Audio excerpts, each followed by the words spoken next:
स्वागत है आपका। आज हम करने वाले हैं रेगुलर एक्सप्रेशन। मैंने खोल के रखा हुआ विंडो, ठीक है। और रेगुलर एक्सप्रेशन आर में इंटरेस्टिंग है, हर लैंग्वेज में इंटरेस्टिंग होता है। तो सबसे पहले हम ये समझने की कोशिश करते हैं कि क्या रेगुलर एक्सप्रेशन सीखना चाहिए। इसका जवाब सॉलिड यस है, ठीक है ना। सो सॉलिड यस क्यों है? क्योंकि ये लाइफ सेवियर है मेरे हिसाब से। आपका पता नहीं, पर मैं जो भी काम कर रहा हूँ उसमें 80% टाइम मेरा काम जो है वो डेटा क्लीनिंग का है, ठीक है ना। तो हो सकता है आप में से कुछ लोग कहें हाँ बहुत इंटरेस्टिंग, शायद काम नहीं कर रहे हो आप, को हो सकता है, पॉसिबल है। बट मेरे हिसाब से पूरी दुनिया ही कर रही है, इस जस्ट की सब लोग एक्सेप्ट नहीं कर पाते इस चीज को। तो 80% टाइम मैं डेटा अरेंज ही करता हूँ, साफ करता हूँ, ठीक है ना। अब डेटा अरेंजमेंट बहुत तरह का होता है। कई बार वेरिएबल्स क्रिएशन भी होता है इसके अंदर। कई बार आप डेटा में जो इनबिल्ट आपके वेरिएबल्स होते हैं उसको क्लीन अप करते हैं। कई बार आप उसमें से नए फीचर्स को डिराइव करते हैं। तो जब मैं डेटा अरेंजमेंट की बात कर रहा हूँ तो मैं सब कुछ बोल रहा हूँ, ठीक है ना। तो इसको आप डेटा प्रोसेसिंग भी बोलते हैं, बहुत लोग अलग अलग नाम से बोलते हैं। तो मैं अज्यूम ये कर रहा हूँ कि आप ये सब वर्ड आपने सुने होंगे पहले, पर usually most of the people ऐसा बोलते हैं इसको, डेटा प्रोसेसिंग या डेटा क्लीनअप का काम है। तो 80% टाइम्स मैं यही स्पेंड करता हूँ। 20% टाइम मेरा जाता है एक्चुअली इम्प्लीमेंटेशन में और प्रेजेंटेशन में और डेवलपमेंट में मॉडल के, ठीक है ना। डेवलपमेंट, इम्प्लीमेंटेशन और प्रेजेंटेशन। लेकिन ज्यादा चंक मेरा जो है वो इसी में जाता है, डेटा क्लिनिक में। अभी 80% भी नहीं हो सकता, 60 भी हो सकता है कुछ केसेस में, बट इन जनरल मैं एक बात बोल रहा हूँ। और कई बार ऐसा होता है मॉडल बनता भी नहीं है। डेटा क्लीनअप के बाद आपको ये समझ में आता है मॉडल की शायद जरूरत नहीं है आपको। कुछ यूनिवेरिएट, बाईवेरिएट और मल्टीवेरिएट विजुअलाइजेशन से ही आपका काम चल जाए, तो उस केस में मॉडल की शायद जरूरत नहीं है। तो मॉडल हमेशा जरूरी नहीं है आपको राइट अप्रोच दे। तो ये डिस्कशन और फर्दर हम बाद में करेंगे, बट आज का जो क्लास है वो रेगुलर एक्सप्रेशन का है। तो हम रेगुलर एक्सप्रेशन से स्टार्ट करते हैं। तो regular expression theory of automata के अंदर आता है, ठीक है। अब थ्योरी ऑफ ऑटोमेटा तो मैंने डिस्कस नहीं कर रहा, मैं वो चीज डिस्कस करूंगा जो प्रैक्टिकल वर्ल्ड में सबसे ज्यादा यूज होता है, ठीक है ना। तो रेगुलर एक्सप्रेशन हर लैंग्वेज में होता है। इसको डोमेन स्पेसिफिक लैंग्वेज भी बोलते हैं। उसका रीजन ये है, जैसे सीक्वल डोमेन स्पेसिफिक लैंग्वेज ही है, क्योंकि आप देखोगे सीक्वल में क्या होता है। अगर आप ओरेकल से एसक्यूएल में लिखते हो सीक्वल को, और कल आपको बोलता है कोई सीक्वल सर्वर में सीक्वल लिखने के लिए, ऑलमोस्ट सिमिलर सिंटैक्स होता है, राइट, सेम क्वेरी होती है। इस जस्ट की थोड़े बहुत फंक्शन डिफरेंट होते हैं। कल को कहता है कोई पोस्टग्रेस में लिख दो आप इसको, इसी क्वेरी को, तो आप लिख सकते हैं। तो कहने का मतलब सीक्वल, हर जगह सीक्वल ही लिखते हैं अपन, चाहे माई सीक्वल हो, सीक्वल सर्वर हो, पोस्टग्रेस हो, रैकल हो, कहीं पर भी आप सीक्वल ही लिखते हो। इस जस्ट की थोड़े बहुत फंक्शनैलिटीज और नए फंक्शंस कम या ज्यादा हो जाते हैं। तो मोर और लेस इसका स्ट्रक्चर कभी नहीं बदलता है। रेगुलर एक्सप्रेशन भी ऐसा ही है। इसका स्ट्रक्चर किसी भी लैंग्वेज में ऑलमोस्ट सिमिलर होता है। ऑलमोस्ट इसलिए बोल रहा हूँ क्योंकि हर लैंग्वेज में डिफरेंट वे में इंप्लीमेंटेशन है, तो कुछ कुछ चीजें आपको किसी किसी लैंग्वेज में ज्यादा या कम मिल सकती है, पर मोर और लेस इसका एक जेनरिक एक्सप्रेशन है जो कांस्टेंट होगा, ठीक है। तो सबसे पहले होता क्या है रेगुलर एक्सप्रेशन। तो किसी भी स्ट्रिंग में, ठीक है ना, कोई पैटर्न हो और आपको पैटर्न समझना है और आप पैटर्न समझ जाते हो, तो क्या उस पैटर्न को आप पिक कर सकते हो। यही रेगुलर एक्सप्रेशन है। इसमें इसका मतलब क्या है कि आप कोई भी स्ट्रिंग दिया हो, गिवन स्ट्रिंग, उसमें कोई पैटर्न है, क्या आप वो पैटर्न पिक कर सकते हो। पिक करने का मतलब कई बार आइडेंटिफाई करना होता है, कई बार उसको हटाना होता है, कई बार आपको उसको रिप्लेस करना होता है, और कई बार जस्ट जो पिक किया आपने उसको एक्सट्रैक्ट करना होता है। तो इसीलिए कोई भी रेगुलर एक्सप्रेशन, जब भी आप काम करोगे किसी भी रेगुलर एक्सप्रेशन या कोई भी डेटा क्लीन अप जॉब में, हमेशा तीन ही चीज होगा। या तो आपको उसको आइडेंटिफाई करना पड़ेगा, या रिप्लेस करना पड़ेगा। रिप्लेस और रिमूवल एक साथ चलता है, तो रिप्लेस और रिमूवल को मैं एक ही साथ रिप्लेस में डाल रहा हूं, या आपको एक्सट्रैक्ट करना होगा उसको। यही तीन काम है। तो आर में भी ये तीन काम के लिए तीन फंक्शन बने हुए हैं, ठीक है ना। तीन से ज्यादा भी हो सकते हैं, डिपेंड करता है आप किस तरह से। अब बेस आर की हम बात कर रहे हैं, हम स्ट्रिंग आर और स्ट्रिंग आई की बात नहीं कर रहे हैं, वो एक अलग लाइब्रेरी है जिससे आप रेगुलर एक्सप्रेशन यूज कर सकते हैं। हम बेस आर की बात कर रहे हैं, और आने वाले टाइम में हम स्ट्रिंग आर डिस्कस कर लेंगे, बट हम स्ट्रिंग ही डिस्कस नहीं करेंगे, ठीक है ना। स्ट्रिंग ही बहुत बड़ी लाइब्रेरी है और उसके लिए बहुत वक्त चाहिए। एनीवेज, तो इसके अंदर कुछ आई बिलीव 42 फंक्शंस हैं, जो कि बहुत ज्यादा नहीं है, उसको आप कवर कर सकते हो। इसके अंदर आई थिंक 200 से ऊपर है, जितना मेरा अंडरस्टैंडिंग है, मुझे एग्जैक्टली काउंट तो याद नहीं है। ओके, तो अब क्या है कि ये 3 आइडेंटिफिकेशन होते हैं, मतलब क्या करना है। तो आर में जो फंक्शन जो इसके लिए बने हुए हैं वो ये इस तरह से हैं। एक है ग्रेप, ये यूनिक्स का ग्रेप ही है, अगर आप यूनिक्स से आ रहे हो तो। फुल फॉर्म क्या होता है? ग्लोबल रेगुलर एक्सप्रेशन प्रिंट, ठीक है ना। तो ग्रेप का मतलब ये हो गया। ग्रेप से ग्रेप एल है एक, जो ग्रेप जो है वैल्यू एक्सट्रैक्ट करता है, वो बताता है वैल्यू कौन सी है और उसका इंडेक्स पोजीशन देता है। तो ये आउटकम इसके दो आउटकम होते हैं, ग्रेप के 2 आउटकम होते हैं। मैं नेक्स्ट स्क्रीन में अच्छे से डाल दूंगा, बट अभी के लिए हम इतना समझते हैं। इसके दो आउटकम होते हैं, एक इसका इंडेक्स होता है और दूसरा ये वैल्यू भी रिटर्न कर सकता है। ये दोनों चीजें रिटर्न कर सकता है, पैरामीटर चेंज करोगे तो हो जाएगा। ग्रेपेल जो है लॉजिकल आउटकम आता है, इससे मैच हुआ है कि नहीं हुआ, ठीक है ना। तो ये आइडेंटिफिकेशन के लिए होते हैं। तो ये दोनों आइडेंटिफिकेशन वाले फंक्शन है, ठीक है ना। जो सब्स्टिट्यूशन वाला फंक्शन है वो सब और जी सब है, ये रिप्लेसमेंट करता है, ठीक है ना।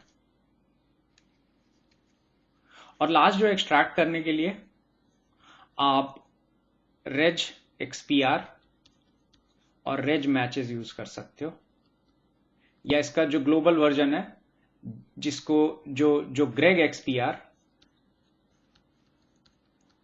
और ग्रेग मैचेस, आई बिलीव एक ही नाम है, रेज मैचेस से हो जाता है आई बिलीव ये, ठीक है ना। सो ग्रेग मैचेस नहीं है, चेक कर लेंगे, but the point is that आपको यही 3 फंक्शन आपको यूज करने हैं, ठीक है ना। तो अब एक बारी हम आर में ना इसको एक बारी देख लेते हैं कि इसको आप कैसे ढूंढ सकते हो, या जो भी आपको ढूंढना है, अगर फंक्शन को फॉर सम रीजन आपको ढूंढना है, ठीक है ना। तो मैं थोड़ी देर के लिए स्क्रीन को बंद करता हूं और ग्रेग एक्सपीआर आपको दिख सकता है, ठीक है। रेज मैचेस आप देख सकते हो, ठीक है, ठीक है। जी सब देख सकते हो, जी सब भी है, ठीक है, सेम ही डॉक्यूमेंटेशन में। देन आपका ग्रेप है, ग्रेप एल है, ठीक है। सो यहां पर आपको दिख जाएगा, ये सारे फंक्शन आपको यूज कर सकते हैं, ठीक है ना। तो हम ये वाले फंक्शन सारे देखेंगे, ये मैं इतना यूज नहीं करता, तो इसको हम इग्नोर करेंगे, ठीक है। आपको मर्जी है तो आप यूज कर सकते हो, बट मेरे को नहीं लगता कभी आपको इस फंक्शन की जरूरत पड़ेगी। ओके, ये सारे फंक्शन यूजफुल हैं, उसमें भी ये 4 तो बहुत ही ज्यादा यूजफुल है, पहले 4, ठीक है ना। 90% टाइम्स आपका काम चल जाएगा, ये दोनों लेटर पार्ट में आते हैं, ठीक है। तो ये हमने लिख दिया actually, grepl regexpr regmatches, ठीक है ना। और इसका जो ग्लोबल वर्जन भी है, ठीक है ना, तो यहां मैं पैरेंथेसिस भी डाल देता हूं, ठीक है ना। और सब और जी सब यहां पर भी मैं ऐसे ही लिख देता हूं, ज्यादा क्लटर्ड ना लगे। और एसटीआर स्प्लिट, जिसके अंदर भी आप रेगुलर एक्सप्रेशन यूज कर सकते हो। तो ये सारे फंक्शन बेसिक वैसे वाले फंक्शन है जिसके अंदर रेगुलर एक्सप्रेशन आर में यूज होता है, ठीक है। अब क्या है कि ये एक करने का तरीका है कि ये फंक्शंस आप यूज करके 3 चीज कर सकते हो। क्या क्या 3 चीज कर सकते हो? आप आइडेंटिफाई कर सकते हो, आप रिप्लेस कर सकते हो और आप एक्सट्रैक्ट कर सकते हो, ठीक है।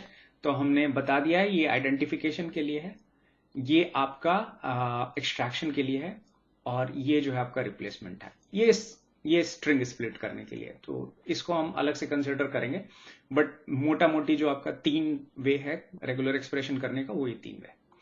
इसके अलावा जो और कुछ फंक्शन है आर में जो रेगुलर एक्सप्रेशन सपोर्ट करते हैं, वो उनमें से एक एप्रोपॉस है, हमने पहले देखा, और ब्राउज ENV है, ये हम यूज नहीं करेंगे। हेल्प डॉट सर्च में करके दिखा दूंगा, लिस्ट डॉट फाइल्स है, इसको भी आप यूज कर सकते हो, और LS कमांड है, इन पे भी आप रेगुलर एक्सप्रेशन यूज कर सकते हो।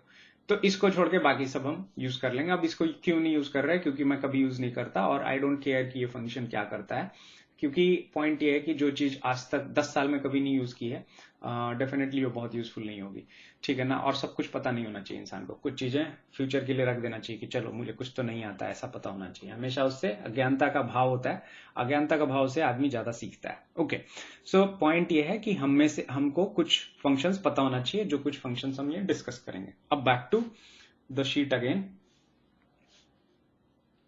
ठीक है। तो मैं यहां पर एक समरी लिख देता हूं, हम रेगुलर एक्सप्रेशन से क्या क्या करते हैं, हम आइडेंटिफाई करते हैं, हम रिप्लेस करते हैं और हम एक्सट्रैक्ट करते हैं। हम यही करेंगे, ठीक है। अब आते हैं कंसेप्ट्स पे। तो कंसेप्ट ऐसा है कि कोई भी स्ट्रिंग, गिवन स्ट्रिंग, ठीक है, इसमें कैरेक्टर्स भी हैं और इसमें नंबर्स भी हैं। तो जो कैरेक्टर है इंग्लिश अल्फाबेट के, वो दो तरह के हो सकते हैं। एक हो सकता है अपकेस, एक होता है लोकेस, ठीक है ना। तो जो कैरेक्टर्स हैं, इसको रिप्रेजेंट करने के लिए रेगुलर एक्सप्रेशन में जो नोटेशन दिया गया है वो है कैरेक्टर क्लास, ये लोकेस के लिए है। ये जो स्क्वायर ब्रैकेट है ना, जब भी स्क्वायर ब्रैकेट के अंदर आप लिखा देखो कुछ भी, तो इसका मतलब ये कैरेक्टर क्लास है, इसको हम कैरेक्टर क्लास बोलते हैं। ध्यान रखना, नाम इंपॉर्टेंट है, क्योंकि अगर बुक्स पढ़ते हो आप तो उसमें आपको पता होना चाहिए कि क्या डिस्कशन हो रहा है। A to Z कैपिटल में, इसका मतलब ये है कि ये लो केस है, अब केस है, सॉरी, हो गया। तो ये कैरेक्टर क्लास के अंदर, ठीक है। अच्छा, दोनों को साथ में लिखना हो, अगर दोनों को up case plus low case ऐसा लिखना हो तो हम इसको ऐसे भी लिख सकते हैं, ठीक है ना, कैरेक्टर क्लास के अंदर। इसके अंदर नंबर्स डालने हो तो up case plus low case plus numbers, तो हम इसको ऐसा भी लिख सकते हैं।